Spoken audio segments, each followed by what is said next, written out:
दोस्तों, स्वागत है आप सभी का हमारे इस YouTube चैनल पर जिसका नाम है टेक्निकल स्टडी। तो जैसा कि हमने कल वाले पोर्शन में जो अभिलेखों के बारे में हम उसकी स्टडी कर रहे थे, जिसमें हमने एट एंड में तिथि युक्त और समसामयिक होना जो इसका महत्वपूर्ण स्रोत बताता है। तो चलिए वहीं से आगे से शुरुआत करते हैं, आगे क्या होगा। हाँ, नेक्स्ट ये क्वेश्चन आपके दिमाग में आता होगा कि अभिलेखों पर जो उत्कीर्णन होता है वो क्या क्या होता है। तो ये भी कई बार क्वेश्चन आ चुका है कि अभिलेखों पर उत्कीर्णन क्या क्या होता है। तो अभिलेखों पर जो उत्कीर्णन है उसमें आ गई आपकी वंशावली, आ गया वंशावली होगी, तिथियाँ हो गई, विजयदान हो गया, उपाधियाँ हो गया, शासकीय नियम हो गया, उपनियम हो गया, सामाजिक नियमावली हो गया, आचार संहिता हो गया, विशेष घटना आदि का विवरण होता है। ये उत्कीर्णन किया जाता है उस अभिलेख के अंदर। और प्रारंभिक जो अभिलेख जो मिले हैं वो कौन सी भाषा में थे, ये क्वेश्चन बहुत बार पूछा गया है कि प्रारंभिक अभिलेख कौन सी भाषा में लिखे गए। तो प्रारंभिक अभिलेख जो भाषा थी उनकी वो संस्कृत थी। फिर मध्यकालीन जो अभिलेख है उसमें भाषा कौन सी रही, मध्यकालीन अभिलेखों में जो भाषा थी वो हमारी संस्कृत थी, फारसी थी, उर्दू थी और राजस्थानी भाषा थी। और एक क्वेश्चन ये भी आता है कि भाई प्रशस्ति क्या होती है। तो प्रशस्ति में किसी शासक की जो उपलब्धियाँ होती है जब उनको अभिलेखों में लिखा जाता है तो उस चीज़ को बोलते हैं हम प्रशस्ति, या उपलब्धियाँ की यशोगाथा होगी जो उसके बारे में पूरा बताया जाता है, तो वो चीज़ होती है हमारी प्रशस्ति। तो एक क्वेश्चन ये भी आता है कि भारत का सबसे प्राचीन अभिलेख कौन सा है। कुछ इस तरीके से क्वेश्चन आता है कि भारत का सबसे प्राचीन अभिलेख कौन सा है। तो भारत का जो प्राचीन अभिलेख है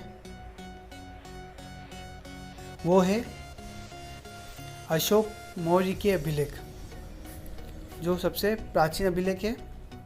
और अशोक मौर्य के जो सबसे प्राचीन अभिलेख है, जिसकी जो भाषा है वो मागधी भाषा है। लिपि जो है उसकी वो ब्राह्मी लिपि है। और इसके अंदर अन्य लिपियाँ भी है, उसमें आ गई खरोष्ठी आ गई, अरमाइक आ गई, यूनानी आ गई। ये अलग अलग लिपियाँ जो उसमें थी, ठीक है। और एक क्वेश्चन ये इम्पोर्टेंट होता है सबसे कि भारत का पहला संस्कृत अभिलेख कौन सा था। ये क्वेश्चन बहुत बार आ चुका है कि भारत का पहला संस्कृत अभिलेख कौन सा था। तो भारत का जो पहला जो संस्कृत अभिलेख था वो था शक शासक रुद्रदामन का जूनागढ़ का अभिलेख। ये क्वेश्चन बहुत बार आ चुका है कि भाई भारत का सबसे पुराना संस्कृत का अभिलेख, तो ये जूनागढ़ का अभिलेख बहुत इम्पोर्टेंट अभिलेख है। तो इसको ध्यान जरूर रखना, इसको इम्पोर्टेंट पॉइंट्स में रखना, ठीक है। तो अब आते हैं कि राजस्थान के अभिलेखों के बारे में क्या क्या बात है।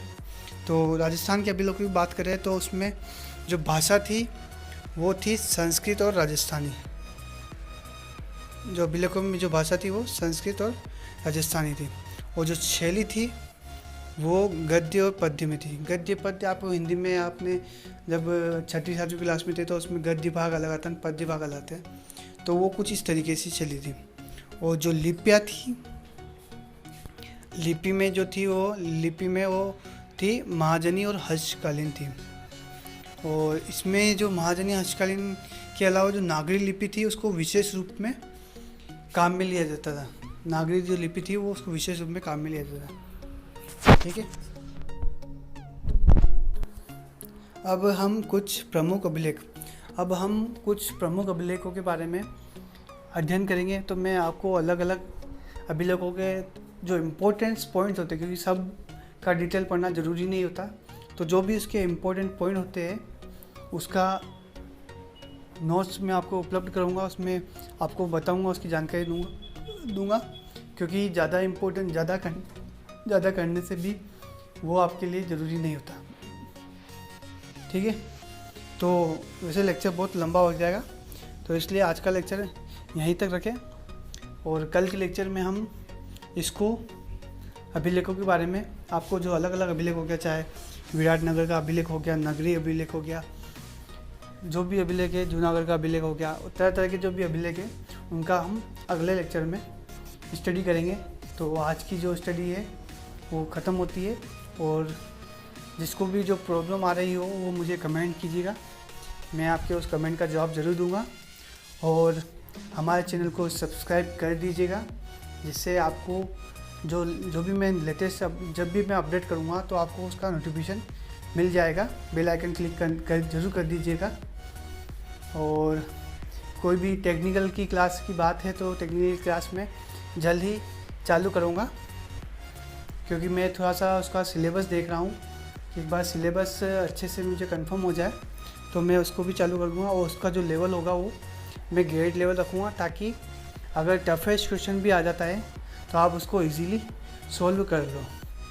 तो चलिए इसी के साथ, क्योंकि यहाँ पर जो इमेज की जो क्वालिटी है बहुत कम आ रही है, तो मैं इसलिए इसको थोड़ा कम कर रहा हूँ। अभी इसको मैं लैपटॉप में अच्छे से आपको उसको समझाऊंगा और एक अच्छी क्वालिटी से आपको वो नज़र आएगा, क्योंकि कई लोगों की ये समस्या भी आ रही है कि आपको इमेज प्रॉपरली नहीं दिख रही है।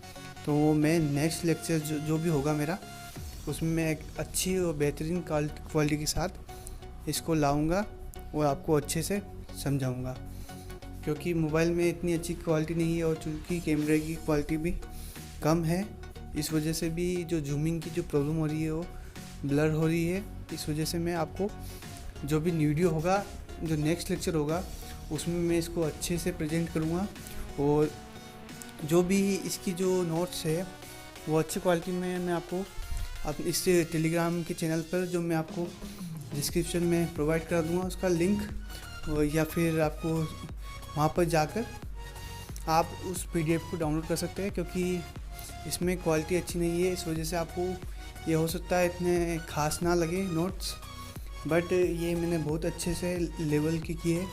ये जो भी मैं करा रहा हूँ RS का लेवल है, उस लेवल के नोट्स मैं करा रहा हूँ।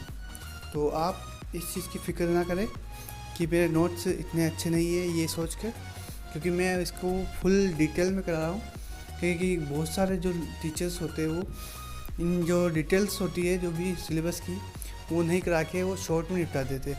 और कई बार जो क्वेश्चन आते हैं, चाहे वो पटवारी से रिलेटेड हो, चाहे कोई भी अदर एग्ज़ाम हो गया, SI हो गया, जो भी आ गया, तो उनके क्वेश्चन कुछ अलग ही होते हैं, वो डिफरेंट ही होते हैं, वो कभी ज़िंदगी में उनका नाम नहीं सुना होता है। तो उस चक्कर में कई लोगों का दिमाग ख़राब होता है कि ये क्वेश्चन कहाँ से आ गए और कैसे हम करेंगे। तो उसके इसलिए मैं उसको जो लेवल होता है वो एक अच्छे लेवल से, RS के लेवल से, जो भी राजस्थान का हिस्ट्री हो गया, चाहे GK हो गया, चाहे भूगोल आ गया, और चाहे कला संस्कृति वाला पार्ट आ गया, तो वो अच्छे लेवल से कराएंगे, जिससे आपको कोई भी एग्ज़ाम हो, चाहे SI हो, CA सेकंड हो, UP पुलिस वाला हो, कांस्टेबल हो, चाहे रेलवे के NTPC से रिलेटेड भी हो, क्योंकि कुछ एक पार्ट तो राजस्थान का आएगा, तो उसमें ये भी काम आएगा। और जहाँ तक इंडिया और इंडियन पॉलिटिक्स की बात है, वो भी मैं शॉर्ट लेवल से करूँगा, क्योंकि हमारा जो मेजर पार्ट है वो 48 नंबर का, वो राजस्थान से रिलेटेड GK से है, तो हमें उससे अच्छे से प्रिपेयर करना है। और चूँकि बहुत सारे एग्ज़ाम में, जैसे पटवारी का एग्ज़ाम आ गया, SI का एग्ज़ाम आ गया, वो राजस्थान की टॉपिक है, तो आपको ये चीज़ उसमें भी फ़ायदा देगा कि अगर आप हाई लेवल की करते हो तैयारी, क्योंकि RS लेवल के अगर नोट्स प्रिपेयर कर लेते हो, या उसको अच्छे से नोट्स बना लेते हो, अच्छे से प्रिपेयर कर लेते हो, तो आपको कोई दूसरे एग्ज़ाम में भी प्रॉब्लम नहीं आएगी, और बार बार आपको नोट्स बनाने की ज़रूरत नहीं पड़ेगी। क्योंकि कई बार होता है कि अभी दूसरी एग्ज़ाम पटवारी के अलावा दूसरी ग्राम सेवक आ गई, तो उसके नोट्स के अलग बनाओ, उसकी अच्छी तैयारी करो, उसका लेवल अच्छा होगा तो उसके लेवल के अकॉर्डिंग बनाओ। तो वो चीज़ आपको बार बार नहीं करनी पड़ेगी, बार बार नोट्स बनाने की ज़रूरत नहीं है। एक बार नोट्स बना दिया, काम खत्म, दोबारा ज़रूरत नहीं पड़ेगी। तो इसी के साथ चलते हैं, हम नेक्स्ट लेक्चर में मिलते हैं। और आपको ये वीडियो कैसा लगा, इसमें कोई भी कमी हो तो आप मुझे कमेंट में पूछ सकते हैं कि, या बता सकते हैं कि सर ये कमी है, तो मैं इसको दोबारा से सही करूं, क्योंकि इम्प्रूवमेंट धीरे धीरे ही होगा। एकदम से इम्प्रूवमेंट नहीं आएगा, क्योंकि यहाँ पे क्वालिटी का थोड़ा प्रॉब्लम है। तो वो चीज़ मैं सुधार दूँगा अगले लेक्चर में, तो उसमें आपको प्रॉब्लम नहीं आएगी। और आपके जो भी नोट्स की जो PDF है वो मैं टेलीग्राम चैनल पर डाल दूँगा, तो आप वहाँ से देख लीजिएगा। तो इसी के साथ चलते हैं, bye and thank you for watching this video.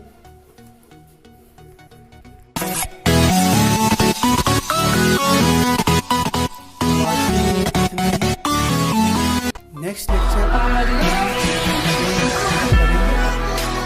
ज़्यादा पढ़ने से लेक्चर बड़ा हो जाएगा और हम 10 मिनट से ज़्यादा नहीं करेंगे। तो अगला जो लेक्चर होगा वो हमें नेक्स्ट लेक्चर में पढ़ाएंगे, जो भी टॉपिक होगा, और हम यहीं से शुरुआत करेंगे उसकी, यहाँ से हमने ख़त्म किया है। और आपको जो भी प्रॉब्लम आ रही हो या वीडियो में कुछ प्रॉब्लम आ रही हो